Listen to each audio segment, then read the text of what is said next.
senator from Missouri. Madam President, I ask the quorum call be suspended. Without objection. Madam President, today there are new revelations, new evidence about the extent of the radioactive contamination that has plagued the St. Louis area since the 1940s. Where did this radioactive contamination come from? Simple. It came from the federal government. Beginning in the 1940s in the Manhattan Project, St. Louis was a center of development for uranium. But what did the federal government do when the Manhattan Project concluded?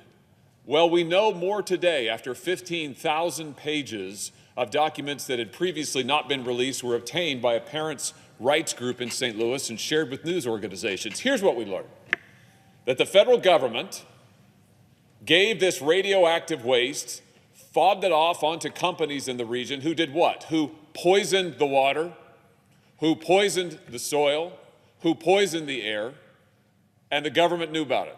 Oh yeah, they knew about it. They knew about it for decades, and for year upon year upon year, they played down the threats. They tried to hide the evidence. They told the people of St. Louis, oh, everything's fine.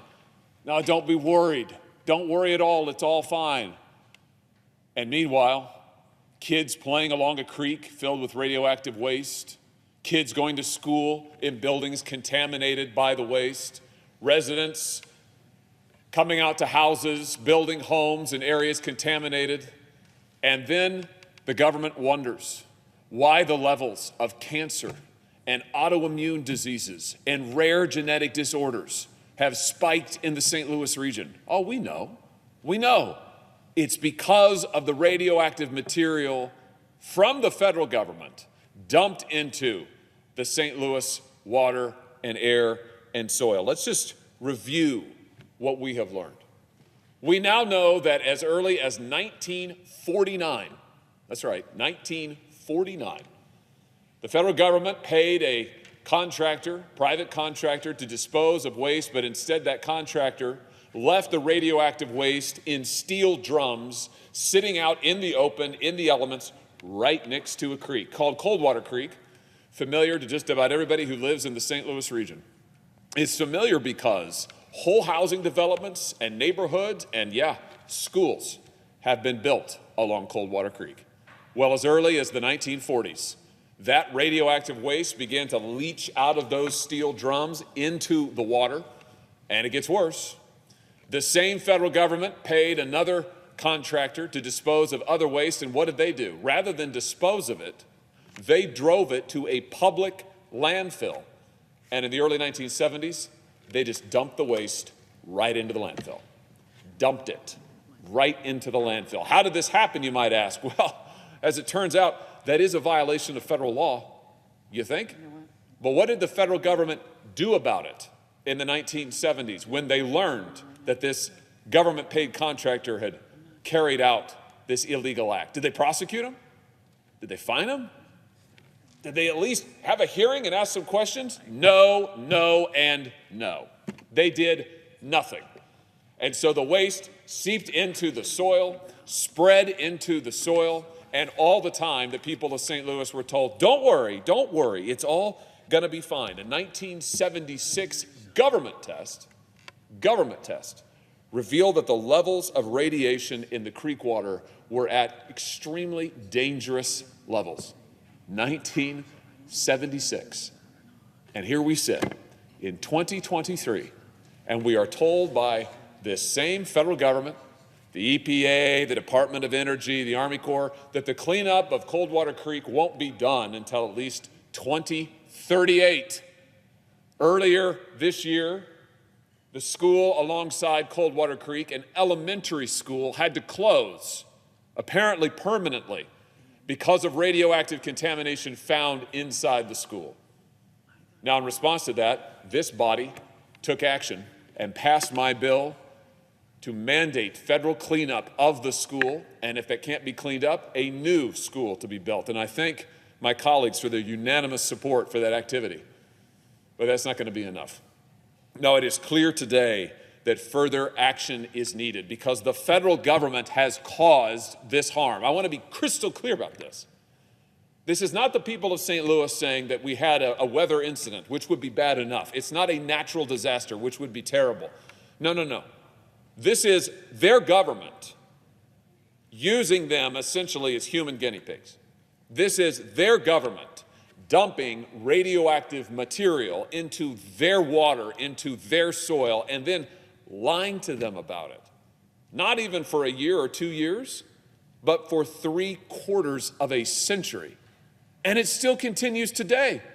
As I stand here, the Army Corps of Engineers insists there needs to be no further testing, either around the elementary school, which is now closed, or anywhere else in the St. Louis region. And at the same time, the EPA is admitting that the radioactive contamination of the soil has spread further than they previously admitted.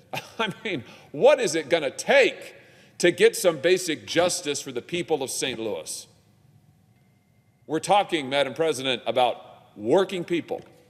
These are people who moved to these regions of the city in search of a quiet neighborhood, a good school for their kids, an opportunity to a better future.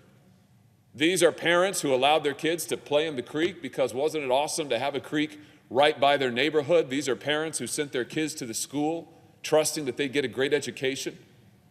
And what did they get instead? Exposure to radioactive contamination. This shouldn't happen in this country. And when it does happen, the federal government should make it right. That's what needs to happen now, Madam President. I am sick to death of hearing the excuses from this government for decades on end. I am sick of the lies that they have told to the people of St. Louis, to working people from neighborhoods all across the city, that everything is just going to be fine. Just trust us. It's all going to work out. And I'm tired of this administration, which has still refused to answer my repeated pleas, to mount a cleanup effort at Jana Elementary School to clean up Coldwater Creek.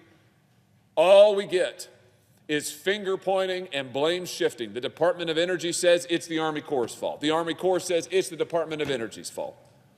Heck, for the recent news reports, the Department of Energy wouldn't even comment. They referred the reporters to the Department of Justice. I mean, what next? Here's what needs to happen next. It is time for this body to act. In the past, when we have asked members, citizens, members of this nation, when we've asked them to bear unique burdens, when we have put them in harm's way, we have said, if you will serve your country in this way, we will stand with you. That's essentially what the people of St. Louis have been asked to do. The Manhattan Project, which was a national project for war, the people of St. Louis have borne the burden of it. And now it's time for their government to make it right. What needs to happen is this. The federal government needs to pay the medical bills for any St. Louis resident who has contracted cancer or an autoimmune virus or a genetic disorder because of exposure to radioactive contamination. The federal government needs to act. And so I will introduce legislation that will create a fund to make the people of St. Louis whole. Sadly, for some it's too late. This has been going on for decades, and too many members of our community have already been lost to cancer, to disease, to the hazards that were imposed on them by their government without their knowledge and without their consent. But that is no reason not to act now. We should act and act swiftly to provide remediation, to provide support for every member of this community who has suffered because of the actions of the federal government. We've done it in the past. We've done it for our veterans.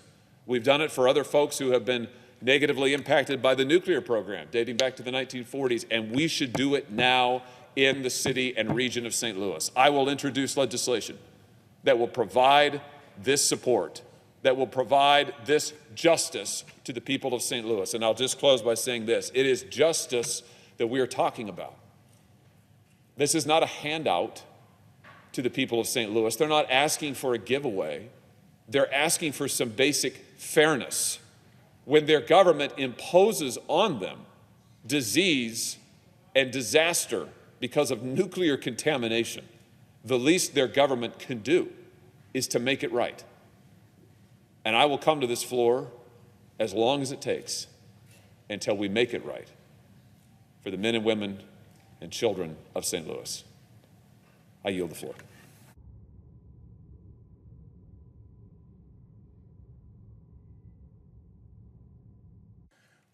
Madam President,